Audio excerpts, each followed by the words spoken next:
A land flowing with milk and honey was the description of the Garden of Eden originally. And it made me think of RedBull.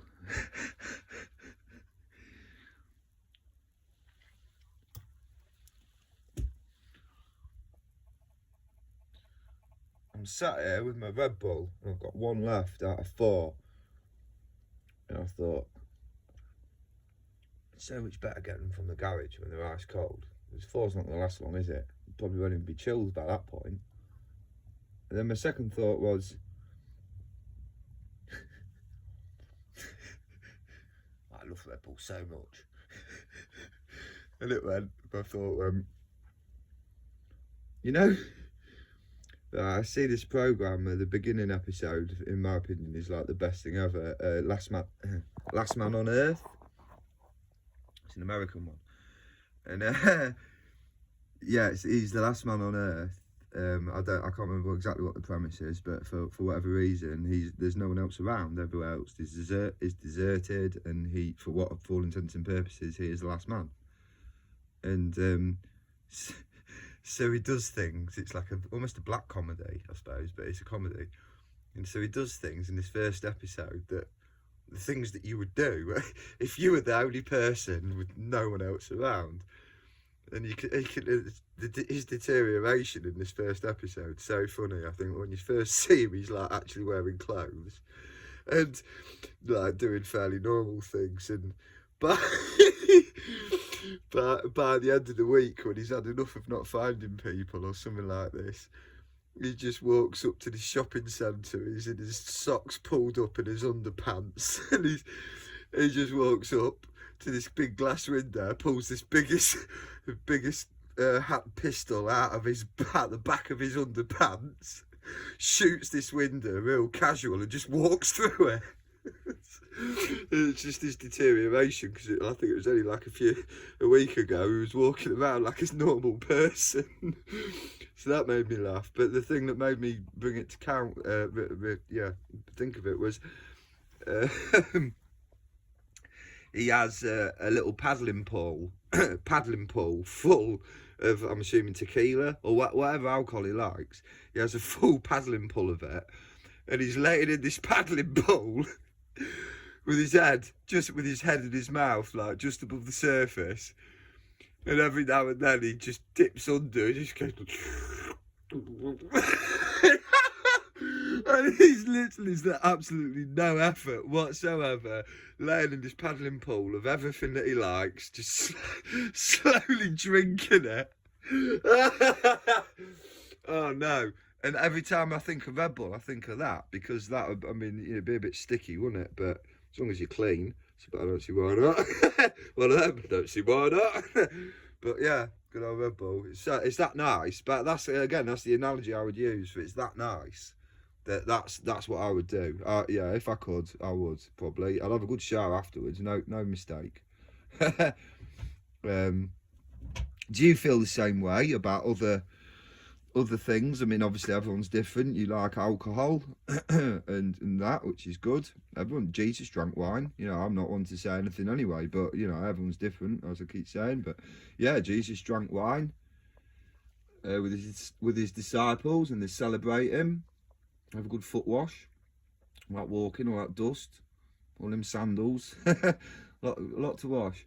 Yeah, and then chill out with some wine, bit of a laugh. Jesus would have had a sense of humour, I think. He would have, wouldn't he? Because like, he comes from God, and God is like the most at everything, which is why he feels pain. He feels the most pain. And to avoid feeling pain, God could have just wiped the earth out when it went wrong, couldn't he? And instead of saying, Jesus, no, I appreciate you putting yourself up for the ransom, and believe me, the gesture is brilliant. You know, thank you so much. But no, I've decided that this earth that I've created, it hurts me too much. You know, I've never really experienced hurt before, because you know, I was alone, and then I created you, Jesus, and then I created the angels, and you all love me. Obviously, this is before the rebellion. Oh no, it isn't after, isn't it?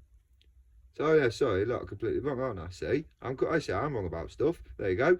he had experienced hurt before, because he had created all the angels, and then the rebellion had happened, and the warden of the Garden of Eden, the devil, he had stolen the money, or the currency, in our case is glory, isn't it? He wasn't passing it on, taking all the credit.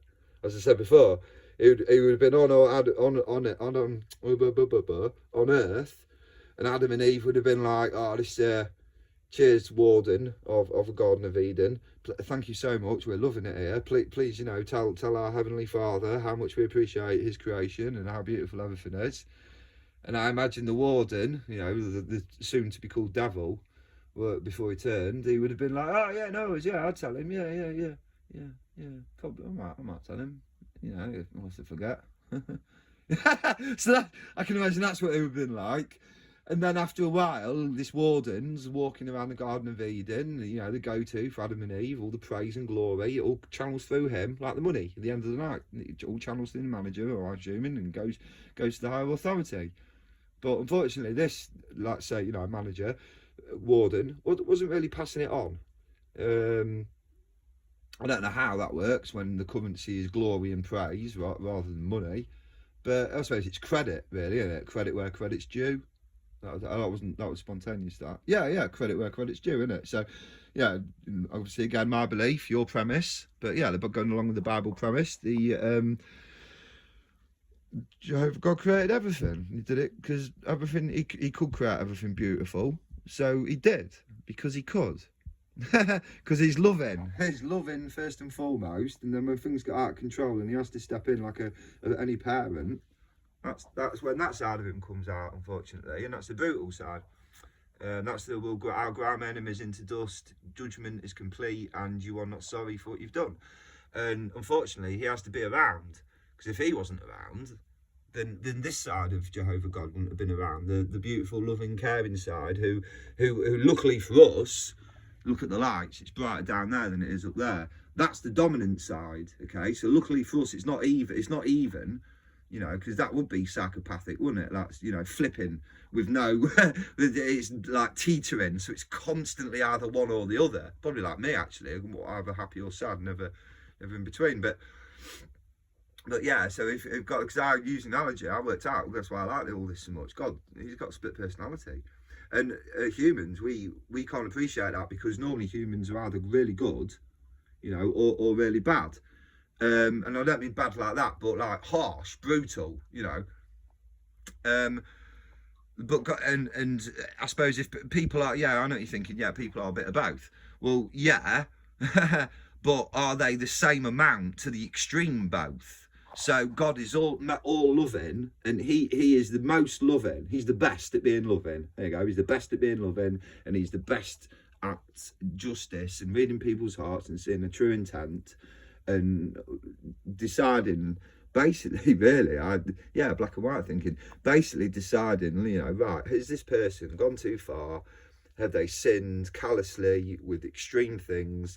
I'd imagine like any court or judicial system, he'll take the trauma of the victims into account and what they've experienced and you know, how to deal with and things like that. Well, again, we're made in his image. So when you're trying to think, oh, what will God do? It's kind of not that hard. You just got to kind of go with your instinct, because, you know, your instinct was made by God and we were made in his image. So it's kind of important to trust your instinct. You know, you're the only one that gets to read your instinct. No one else does. You know, see it as a good thing. You've got this weird phenomena in our body that we're not quite sure what it is. You know, detectives, what do they call it? They call it an itch. I've got an itch. Is that right? Or is it because they're always itching their bum? Hey! Either way, they've always got an itch. But yeah. I've got to go, I've got an itch. But yeah, it's, you know, they're hunch. Oh, I'm idiot clever, aren't I? Mr. Clever over here. Yeah, hunch. They always have a hunch, don't they? It's probably because they're always bending over a desk. Hey! Oh, you thought I was going to say some serious then, didn't you? Yeah. I suspect anyway, I mean, it's just a hunch. So yeah. Well, the dog's had enough of me. Can you hear the moan? Beth, you had enough of me talking yet? She's not looking at me. I've got a few minutes. I'll say hello. Should we say hello? Say hello, Beth Fox. There we go. You're not looking at me. Why are you not looking at me? There we go. What's that, Beth? Oh, I can't understand when people say it's too dark in here either. Look, absolutely fine. Yeah, it's lighter than it looks. I haven't put the lights on. There it is. Look, I can't bother with it. So I just got the little side lights, the UV, and yeah, that's all right. UV's pointing there, still works a bit. Don't look as good unless we've got green lights, of course, does it? But it's all right. Looks a bit dark.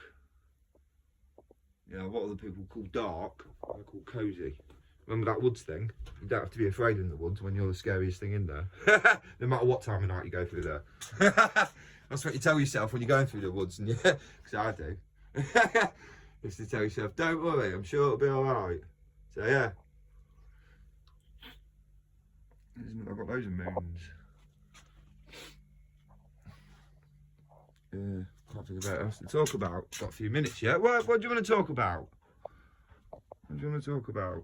And let's see if this works. I'll try it with the camera. You are now entering a new dimension. A dimension with a bump. I didn't bump. Soft, innit? I forgot that. You've creased it now. So yeah. Alright, that's something different. Every day is Christmas. Christmas. Talk about. Oh right, yeah. Oh, I've got a good thing that I've never mentioned before. I've got 3 minutes. All right. I remember seeing a court case where there was a guy getting sentenced for murder, and the victim was a young lad, and the victim's mother was in court. And when she had a chance to speak, after being sentenced, well, before impact statement, isn't it? Yeah. Victim's family impact statement. Yeah, she says that I forgive you.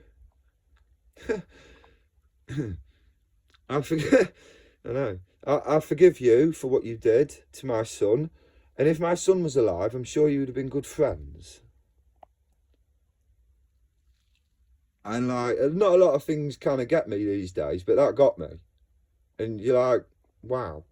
And she goes, yeah, I believe in Jesus, our Lord Jesus Christ. He forgives people. He's coming to forgive people. And she says, she goes, I suspect you haven't got like a fatherly or motherly figure in your life. And she says, if you'd like to, I'm happy to keep in contact with you. Or so, I'm sure it was something to that effect. And at this point, I'm just like, is this real? What madness, absolute madness, isn't it? That someone can be that forgiving. Just shows how strong her faith is, doesn't it? How she, and that, I was getting to something as well. That's so annoying. Come on. Oh yeah, right, yeah. When Jesus was being crucified and pinned and then obviously essentially bleeding to death, he prayed to God and he said, please, Father, forgive these people, that the actual people doing the horrible deed, the actual, those people. He said, please forgive them, for they know not what they do.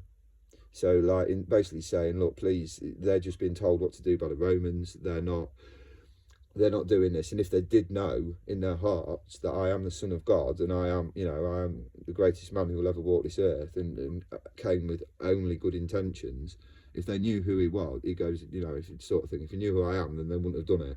So please forgive them. And like, who is this guy? He's so strong, he could fight his way off, but he doesn't. He does it for his father's honour and the fact that we have a chance at a happy life, whereas before the earth was going to get destroyed and no one would have a chance at anything. So and on top of that, the people that are causing him the most pain, while they're essentially doing it, he's praying and saying, please forgive them.